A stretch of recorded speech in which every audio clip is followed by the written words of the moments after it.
दोस्तों मेरे चैनल में आपका स्वागत है। दोस्तों आज की इस वीडियो में मैं आप लोग को बताने वाला हूं कि यहाँ पर किसी भी ज़मीन का अगर कोई दाखिल खारिज करा लेता है तो फिर क्या इस आधार पर वह उस ज़मीन का मालिकाना हक प्राप्त करता है या फिर नहीं करता है।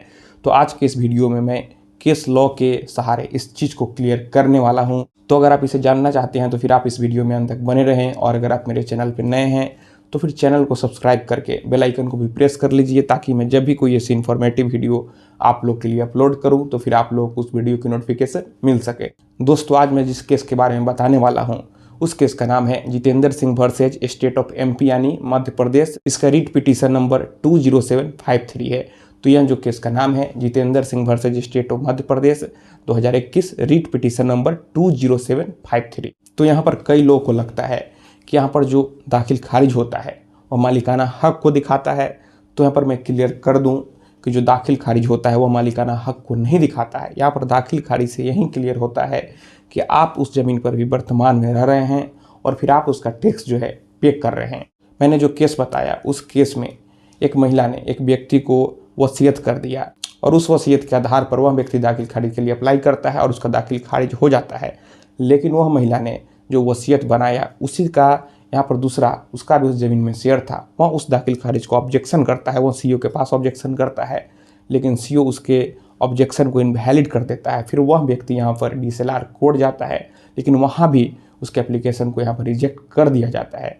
उस व्यक्ति का नाम था जितेंद्र सिंह। फिर उसके बाद वह हाई कोर्ट में जाता है और फिर हाई कोर्ट भी उसके एप्लीकेशन को रिजेक्ट कर देता है। लेकिन जब वह व्यक्ति सुप्रीम कोर्ट जाता है तो फिर सुप्रीम कोर्ट का यहाँ पर क्लियर कहना था कि यहाँ पर दाखिल खारिज करा लेने से कोई मालिकाना हक नहीं प्राप्त करता है।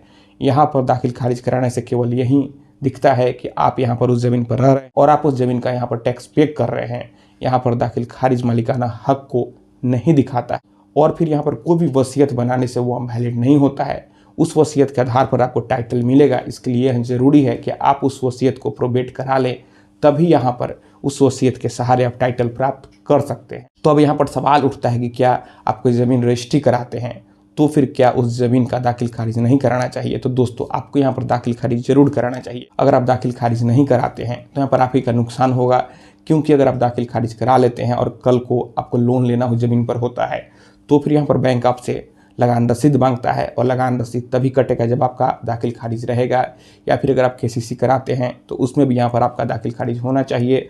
और कल को अगर आपके बच्चे आपस में यहाँ पर बंटवारा कानूनी तरीके से करते हैं तो उसमें भी यह ज़रूरी है कि आपका दाखिल खारिज होना चाहिए।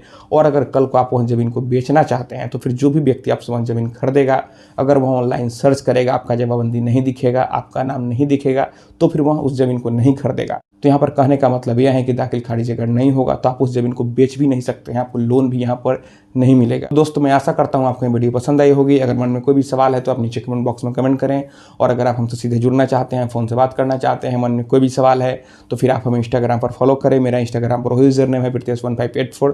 आप हमें वहाँ फॉलो करें, मैसेज करें, और अगर फ़ोन से बात करना है तो फिर इंस्टाग्राम पर ही मैसेज करके अपॉइंटमेंट बुक कर लें। तो दोस्तों आप इस वीडियो को अपने दोस्तों और रिश्तेदारों में भी जरूर शेयर करें। हम लोग मिलते हैं अगले वीडियो में एक नए टॉपिक के साथ। तब तक आप अपना और अपने परिवार का ख्याल रखें।